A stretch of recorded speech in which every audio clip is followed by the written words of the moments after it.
Adalo tutorial for beginners, how to use Adalo. Hey guys, welcome to the channel. In today's video we'll take a look at this platform which provides us the opportunity to create apps without coding. I'll share my own experience of how can we use it.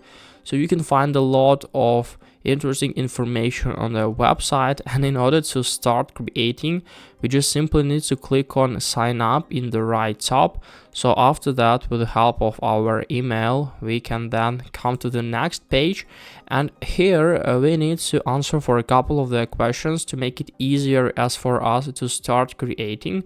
So who you are building apps for. In my case, I'm going to answer my clients. I'm a freelancer. Depending on your needs, you need to find the most suitable one as for you.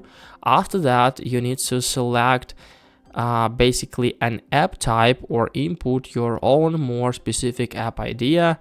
Let's say that I want to use the time tracker or something like this. Then click on continue. So as I said, you need to select the necessary one as for you, because according to your answers, Adalo will recommend you a couple of templates or something like this. So then how do you want to start? How do you want to add your data? We can then find 3 ways. Start with the sample data. You'll be able to add your own data later. So we can find the pre-created data from Adalo. We can import data from a CSV file, sync data from an existing software. In my case, I'm going to start with the sample data because I don't have any data yet. I'll be able to add it a little bit later. Let's click on continue. And after that, where do you want users to view this app? Every app can be published on all platforms. In my case, I'm going to select on mobile devices. You can of course select on mobile, tablet and desktop devices, but to make it a little bit easier at the beginning, I definitely recommend you to start with this. So this is the easiest way to start. You can always design the app to look beautiful on every screen size later on. So I will spend a little bit more time for creating this type of app. So in my case, I'm going to use this one here. Let's click on continue now, and after that, in a few seconds, our workspace will be automatically created.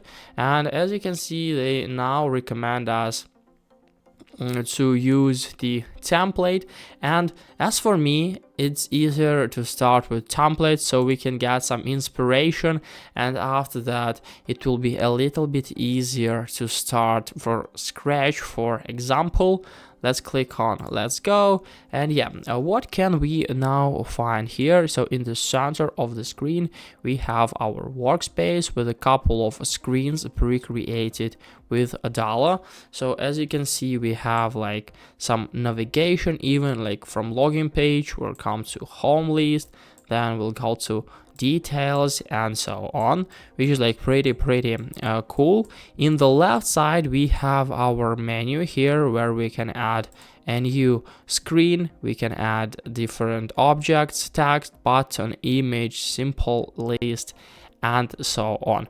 Also, we can find a lot of section templates we can add as we need.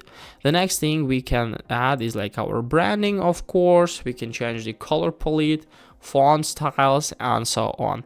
On the screens area, we can discover all screens we have, and if we are going to click on our screens, we'll be like directed to them. As you can see, we can find them, and also we can find all the structure, all the components inside. So we can find the form here, fields, and basically submit button.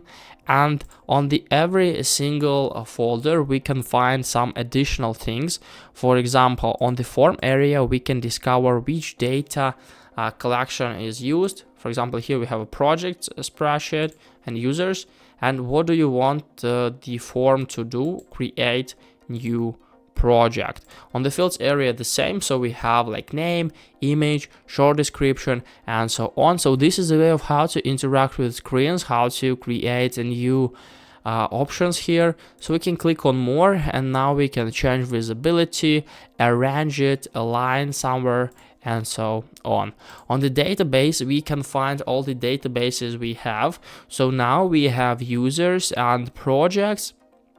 We can also add a new database here, so we can click on add it to, and now we can add a collection or use the magic add depending on your processes. Also, we can interact with an existing databases. We can delete them, view, let's click on view. So now we can find all the fields and all the objects we have. The next thing is settings. So here we can manage some general stuff. We can change app name, short description, app icon, and so on. Also, we can manage like app layout type, display setting, app access, and so on. On the publish, so yeah, basically if you want to publish your app, you definitely need to upgrade. So this is a way of how to interact with all the stuff. As you can see, if we are going to select our screen here, we'll open this folder with all this stuff inside, and also we can interact with styles from this page here. So we can manage size, background, images, and so on. So let's click on view app in order to find how will it look like. Let's find this tagging preview, and basically, as you can see, now it looks really decent. We need to enter the name, email, password, and after that our account will be automatically created, and we'll come to the next page. Basically, as you can see, after the create model, we'll come to details, I guess, or basically probably to the home page. Yeah, to the home page. So from this page we can find all the projects and so on.